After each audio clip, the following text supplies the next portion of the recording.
This is a 2012 Acura MDX, which is a luxury crossover vehicle that Acura has been building since the 2001 model year. This is the second generation model that sold from 2007 to 2013. Now, the Acura brand is the luxury division of Honda, and so this vehicle is actually heavily based off of the Honda Pilot. The two vehicles share a lot in common, but obviously the MDX has a very unique personality of its own in terms of exterior styling, completely different from the Honda Pilot. Likewise, the interior is completely unique. It's got a lot more luxury and tech features, and just overall, the vehicle is much more refined than what you get with the Pilot. But the great thing about this vehicle being based off that Honda Pilot is that the MDX is going to be a lot more reliable and durable than other luxury SUVs within this segment that it competes with. Now again, obviously the styling is very different from that Honda Pilot. With the MDX, it's got a look that's very similar to the rest of the Acura lineup, very sharp, very pointed, futuristic, modern look to it, kind of techie look to it. And definitely a polarizing look overall. Definitely some people that are going to think that this look is too much, but other people that are going to really love it. Now, they did do a minor refresh to the MDX for the 2010 model year. The main difference that you're going to see with that is on the front end here. What they actually call this is the Power Plenum grille. So this is completely redesigned. It's got this brushed aluminum component on the top. Kind of looks like a sharp single tooth. Very aggressive look. Likewise, you'll see that the headlight design is very modern, very pointed, and then you'll see that down in the lower bumper we've got some fog lights. So a very aggressive look up here on the front of the MDX. Unique fact, MDX actually stands for multi-dimensional luxury. Kind of a unique little tidbit. On the side of the vehicle, again, very pointed, futuristic look, just like we see on the front of the vehicle. Some very aggressive lines here. You'll see that on our front fender and rear fender, it juts out a little bit, and we've got kind of a sharp line with this center crease that connects the two. You'll see we've got chrome door handles, chrome wraparound on the window compartments. We've got a blinker integrated in the side mirror here, and then a nice little plastic piece along the bottom of the doors here as well, giving it kind of a sporty look. This vehicle is also equipped with the sport wheels, which have a 5-spoke pattern.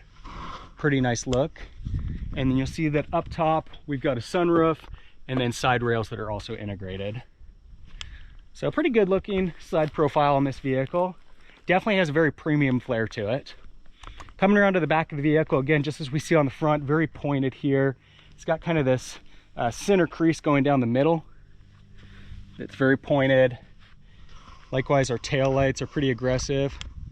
You'll see that these are LEDs.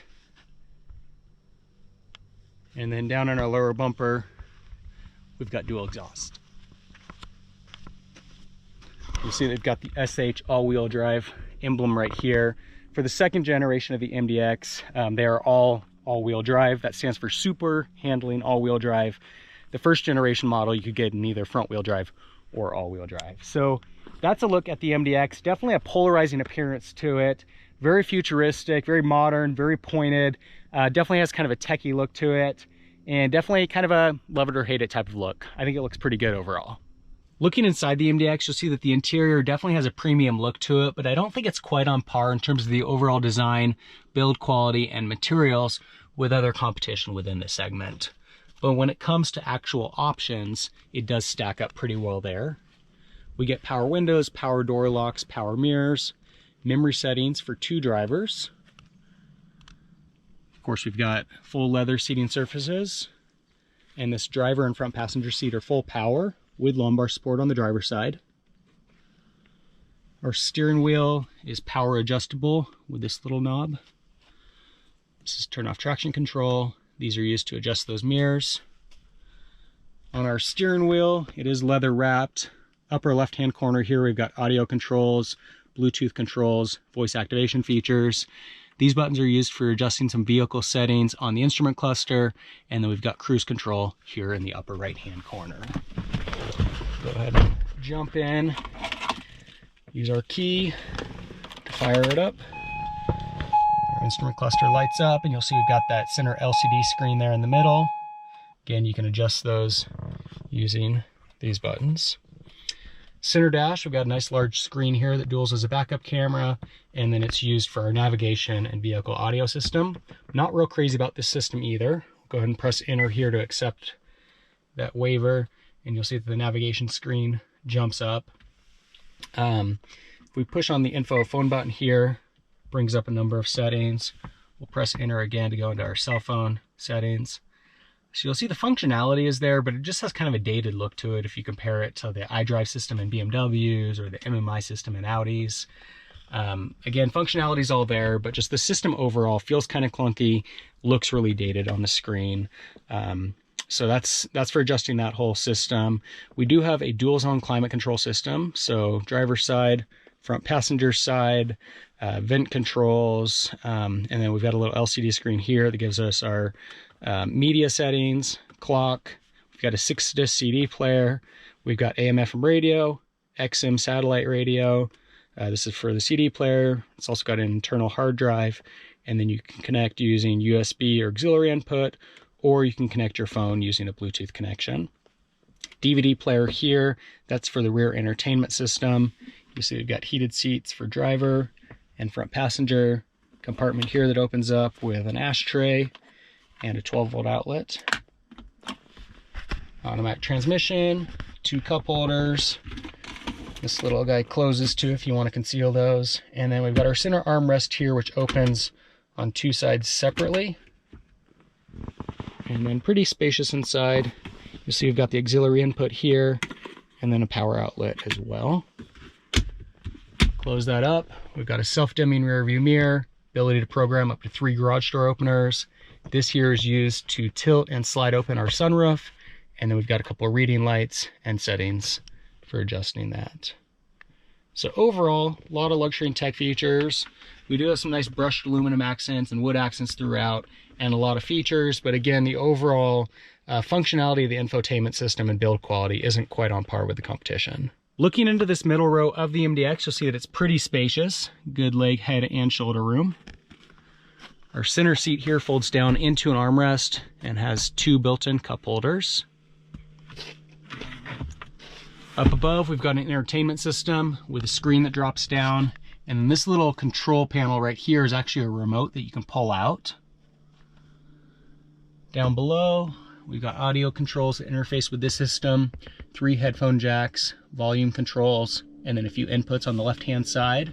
You see we've got some vents, and then another panel here for climate control in the rear of the vehicle, so that can be controlled either from the front or the back.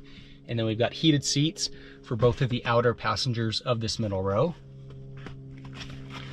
You'll see that our door has some storage space and cup holder built in as well on both sides. And then the seat backs on both sides of the vehicle do drop down in a 60-40 split. And then only on the passenger side, we've got this lever right here that we can pull up. That folds up and slides forward, giving you better access to the 3rd row seat. You will see that this 3rd row seat is a little bit tight in terms of leg room. Can be better for smaller passengers for sure. We do get a cup holder on both sides. So you've got a storage compartment over here.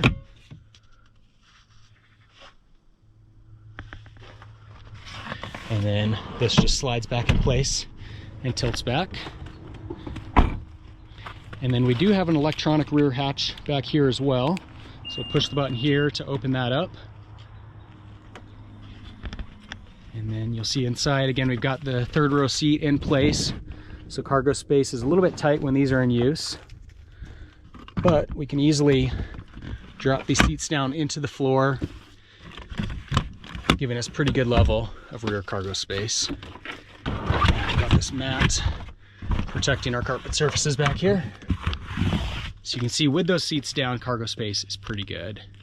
Then to close this up, just push just that little button there and it'll close electronically.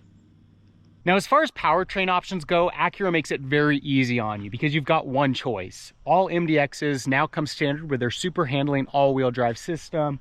Under the hood, we get a 3.7 liter V6 with 300 horsepower and 270 pound-feet of torque.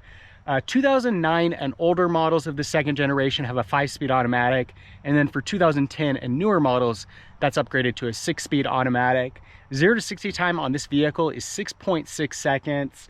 EPA rating is 16 miles per gallon in the city and 21 miles per gallon on the highway, and max tow capacity is 5,000 pounds. The MDX is a nice vehicle to drive. It's very smooth, it's quiet, it's comfortable. Going over bumpy surfaces, it really absorbs things very well.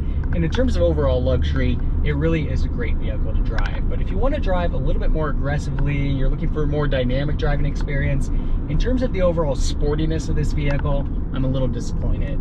Powertrain is definitely decent, and the 0 to 60 time isn't bad at 6.6 seconds, but there's just something that's a little bit less refined about this vehicle when you're driving it really aggressively. Again, it's based on that Honda Pilot platform, so I don't think that it's really at the same level, again, as what you're going to see with the BMW X5, the Audi Q7. Handling is not as good. The overall ride experience is definitely on the softer side. So going around corners, it doesn't feel quite as planted. And even when you're accelerating hard, it just isn't quite as exciting or fun to drive as what you're going to see from those other competitors. So in terms of overall performance numbers, it's all there. If you're wanting to accelerate onto the highway and get there in a certain amount of time, or if you're driving over a mountain pass, passing vehicles, you're not going to have any problems in that area. And obviously it's a very luxurious vehicle, but if you really are looking for a vehicle that's exciting to drive, the MDX is not going to do it as well as some of those other options. Now pulling up to the highway here, we'll go ahead and do a quick acceleration test. Alright, lay that pedal down. So again, super quick, exhaust note isn't all that exciting, but you know, no real complaints. I mean, it gets us up to speed fairly quickly. Transmission is well suited to the vehicle and pretty smooth in terms of overall shifts. Not exciting to drive, but it will get you to where you need to go, and you're not going to have any problems in terms of overall power output. So that's a look at the second generation model of the Acura MDX. I do have a few gripes on this vehicle. Interior build quality is not on par with its German counterparts. Likewise, it's not as fun to drive as some of those German counterparts. But where this vehicle makes a really strong argument is that it still has a very premium look and feel to it on the outside. Inside, it's filled with luxury and tech features. It does put out the performance numbers, even though it's not as exciting to drive. And where it really wins out is that because it's based on that Honda Pilot, it's going to be a lot less expensive to maintain long-term than some of those German rivals. So if you're looking for an exciting vehicle to drive that's got a really premium feel inside, I'd go the German route. If you want a vehicle that's going to be reliable, but still filled with luxury and tech features and has that premium image, the MDX is going to be a really good route to go. If you have any comments or questions on the MDX, leave them in the section below. For more car reviews, be sure to subscribe. In the meantime, thanks for watching.